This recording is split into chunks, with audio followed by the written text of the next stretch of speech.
people like me. You need people like me so you can point your f***ing fingers and say, that's the bad guy. That's the bad guy. That's the bad guy. That's the bad guy. That's the bad guy. That's the bad guy.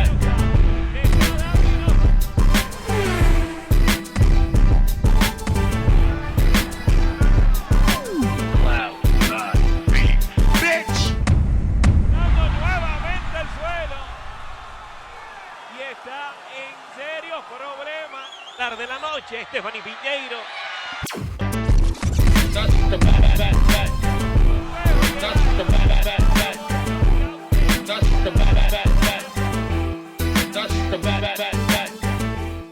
Welcome to the motherfucking relay. We're covering today's top boxing news.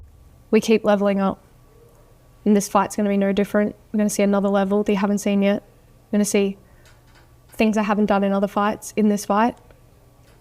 You're going to constantly be impressed by the growth. But I believe when I'm done with the sport, I will be remembered as one of the greatest female fighters of all time. So because I've gone with Raven Chapman to win a points decision, the closer the fight date draws, the more confident Skye Nicholson seems, the more unsettling it is. She really believes in what she's saying. She really believes in herself. You get the sense of that when you hear her talk about not just this fight, but the future and her future in sport. She deluded? Now, anyone can be as confident in their own abilities as they wish to be, though what separates the driven from the delusional is whether or not that confidence has a basis in reality. The driven from the deluded. So if Skye beats Raven Chapman this weekend, takes care of business, what's the rest of the division look like, and what would her chances be against some of those fighters? I feel like Raven's style might be more troublesome for Skye than some other fighters and their base styles. So if Skye finds a way around it and finds a way to win, the other fights with the other fighters might be easier. I don't know that Skye is ever going to get that Amanda Serrano fight she's wanted for such a long time. Let's just say that she doesn't. What else is out there? There is newly crowned IBF champion Nina Menke. I would give Skye very good odds to outpoint Nina Menke. Unify those two titles. She wins this weekend. I could very much see Skye targeting a unification match with Nina,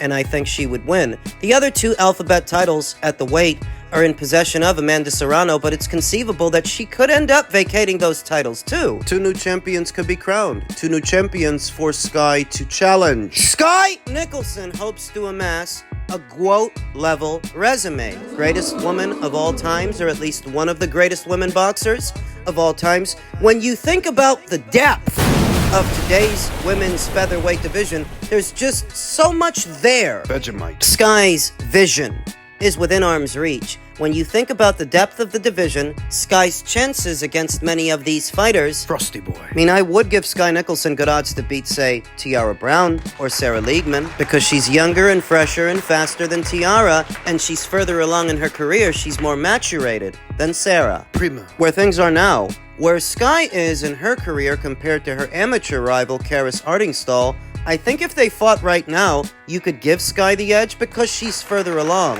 Boo. Give Skye good odds against Sophie Alish as well. Sophie Alish of Germany, who we talked about in another video. If she found herself so confronted with Skye in the next, say, 2 to 3 fights, yeah, I think Skye would beat her because once again, Skye is further along. Sober. There are some credible threats out there to Skye Nicholson, some more credible than others, some more threatening, but you could give Skye Nicholson good odds against a lot of these fighters. Now, this weekend's fight, that'll tell the story. If she can beat Raven, it strengthens the argument that she can beat them. I absolutely think Amanda Serrano would beat Skye Nicholson if they fought next or after next. However, without Amanda there to stifle Skye Nicholson's momentum, she could very well take over this division and see a portion of her dream realized. Collecting belts, unifying titles, maybe down the line becoming undisputed champion, and the future. Father. In a situation where Skye Nicholson becomes undisputed champion in the not-so-distant future, she would subsequently move up to the super featherweight division. Now, at super featherweight, her biggest challenge would be Alicia Baumgartner. That's the woman to beat. at that weight, but by the time Skye's done at featherweight, Alicia might not be there. Leaving the door open for Skye Nicholson to have the run of the place. She's got a major promotional outfit behind her, fighting on a major platform. Remember that this is a scenario where Skye has already unified the featherweight division, looking to do the same thing at super featherweight. That what Skye is proposing is not so far-fetched. No. Begins this weekend with the Raven Chapman fight. If she can beat Raven, that strengthens the argument that she can beat the other girls at this weight. If she can beat Raven, if Raven beats her, She'll have to rebuild. She'll have to go back to the drawing board. Skye's good for the division. I have to admit that. Even if I'm not the biggest fan of her methodology, that pure boxer-based style, she keeps things lively. She keeps things interesting. In the absence of Amanda Serrano, Skye Nicholson is the second most recognizable featherweight in the division. Just some things to think about. If Skye Nicholson wins this weekend, we could be looking at the start, the beginning of the Skye Nicholson era. Sky's the limit. On the Anthony Yarde situation, we've seen that he will be appearing on next week's card, Azim Davies. Now, Frank Warren's come out. We will see how that all plans out as such. Just on your end, did you make that approach? I mean, I'm sure Anthony Yarde. I'm sure that's a fighter that you would have liked to have had. How come? I spoke to Anthony Yarde years ago. So how come because Boxer have got him on there? Contractually, our interpretation of the deal was he's not a free agent. Okay. So other people's interpretation of the information they've received from Queensberry is to go out and sign him. Ours was legally he wasn't available to sign. So when it was announced that Anthony Yarde would be boxing on the undercard of a boxer show, what wasn't announced, his opponent, they didn't announce who he would be fighting, and he was not announced as a boxer fighter, even though on the face of it, that's the inference you could make. Why else would Anthony Yarde be boxing on a boxer show if he's not signed to boxer? Why else? Noticeable difference from when Lawrence Okoli ended up going over to Boxer, and when Joshua Buatsi went over to Boxer, the people at Boxer and Ben, he couldn't tell enough people about it, that he had signed those two fighters, whereas with Anthony, they never actually said they signed him. He's developed a reputation as a guy who likes to step on people's toes. A poacher? So I don't imagine that any of the promotional outfits that are out there like the idea of one promoter targeting their assets. Why would they? Especially if those assets are still under contract. And that is the question here. Was Anthony Yarde actually at liberty to go somewhere else to do something with someone else? Was he? Seems the matter is not settled. We see the return of Anthony Yarde, somebody who's sort of, obviously been in a dispute with his promoter for a while. But I want to ask you, from your guys' side, did you receive any approach or any sort of anything from Team Yarde on maybe putting on a fight for him or being on one of your cards? Yeah, look, we're not going to get in between contractual disputes between promoters. Other people are happy to do that. They've shown on multiple occasions they're happy to do that. Ben Shalom. And I don't think that's something we're willing to do. In regards to contractual disputes, then you've obviously sort of alluded to certain outfits possibly getting involved with fighters. I think you're alluding to boxers. Is that where we're seeing this, or is that someone that you don't want to name? I don't know, mate. That's what you just said. I think there's people who don't have much regard for legal ramifications. So be it. That will get dealt with in time. Boxing's a small business, and it all comes around at the end of the day. That's the reality of it. It's a small group of people, but I don't know. That's for you to think, me not to say. I'm not going to think anything. Listen, I'm not going to have no beef, no promoters. So good luck with whatever happens between you guys. You may have heard me say on previous occasions that the future of the light heavyweight division beyond this weekend's fight is actually across the pond. It's actually in Britain, and that most of the money for a light heavyweight moving forward beyond this weekend's fight, it's going to be in the UK. It would seem that Ben Shalom is clandestinely attempting to corner that market. So he's already got Joshua Buatsi over there, and Dan Aziz, and Ben Whitaker, at least momentarily. And Anthony Yarde, seemingly, under less than ideal circumstances. Ben is building something. You can see that. He's trying to corner the market, the domestic market, on light heavyweights. And you know who I haven't seen or heard from in a while? Callum Smith. We know that earlier this year, in the beginning, he was in action against Artur Beterbiev. He lost. I don't presume to know his contractual situation at this time with Matchroom. I don't know if he's a free agent. I don't know what's going on with him. But it wouldn't surprise me at all if he's received a phone call from Ben. Because it's very clear by now what Ben is up to, what he's doing. He's poaching. Thou shalt not covet thy neighbor's house, his wife, or her ass. It's his ass, actually. They were talking about a donkey. Old English. Don't tell Ben that.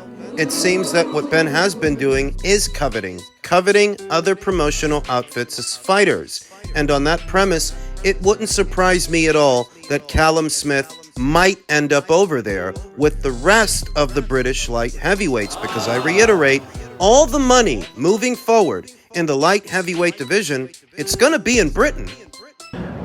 I think, and I've always said this, even prior to the relationship we now have with Queensberry, the job they've done for Anthony, there's a couple of, and this is loads of promoters, what I struggle to understand with with fighters, that the mentality is, boxing's a tough sport where you need people backing you.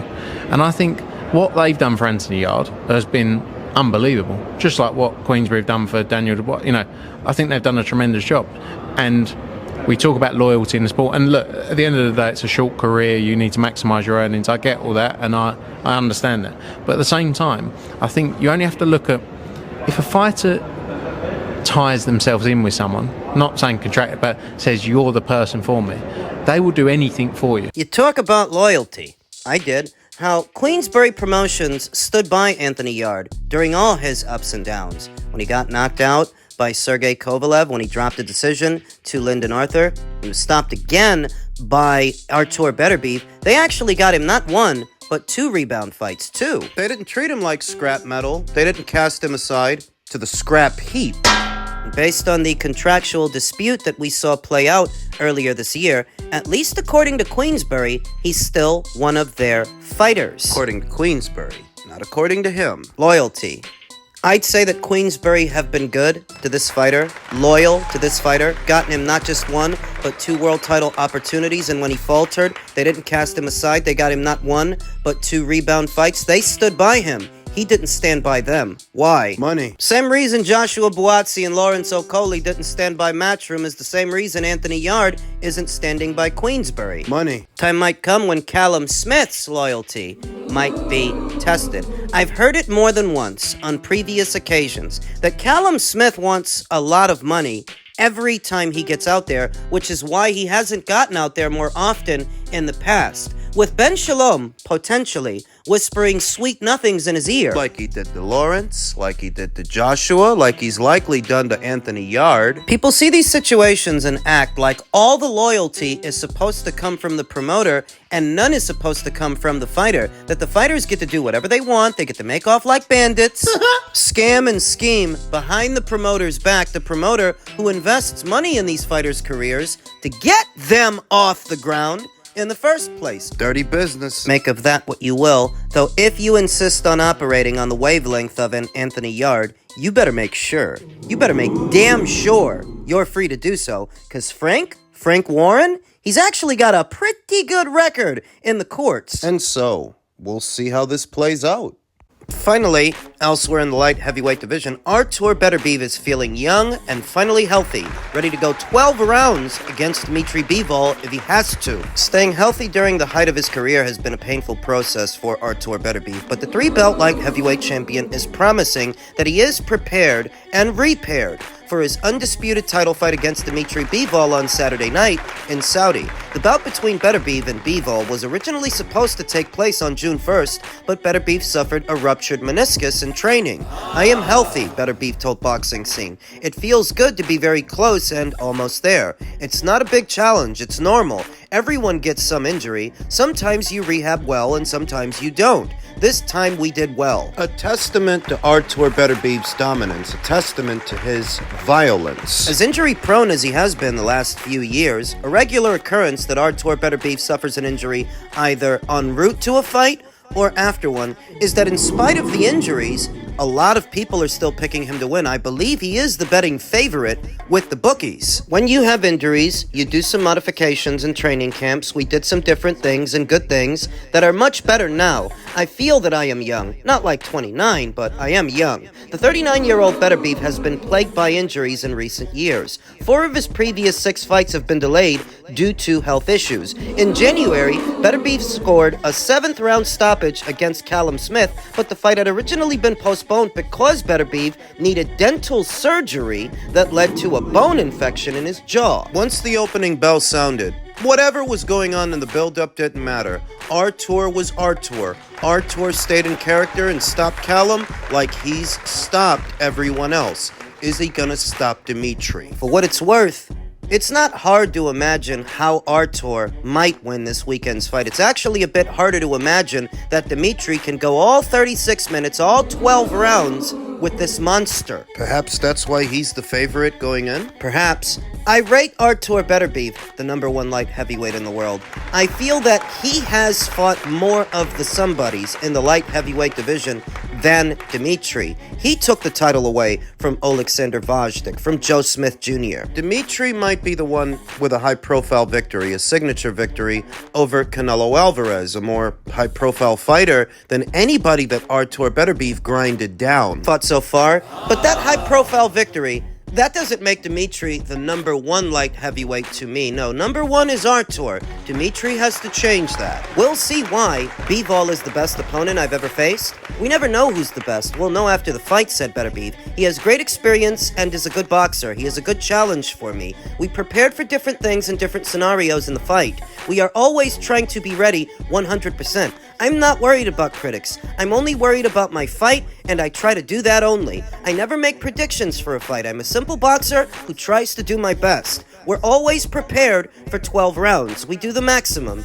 Yes, we'll see if the knockout comes. It's come every other time. We're not focused on a knockout. If it happens, it happens. And it has happened in every other fight. Beterbiev turns 40 in January. As rivals claim that his best days are behind him, the Montreal-based Russian insists his retirement is not near. We'll see. I can't say. If there are no injuries and I am good, I will continue. No problem. I enjoy doing this work. Artur Beterbiev's brand of pressure fighting is perhaps the best in the sport today. He's no mindless drone, no mindless come-forward volume puncher. There is a method to his madness. The lowest level, pressure fighters are often maulers and brawlers like Isaac Cruz. And at the higher levels, you get fighters like Roman Gonzalez, Choco, Artur Beterbiev. So what makes him a pressure fighter, in spite of his boxing acumen, because he is a good boxer, he is a good counterpuncher, is that he's relentless. He's coming at you all night. He's putting the pressure on you. He's not flat-footed, slow, or reckless like some lower-level pressure fighters. It's not volume for the sake of volume. Artur throws a lot of punches, yes, all the while, he's still punch-picking, finding ways around his opponent's guard.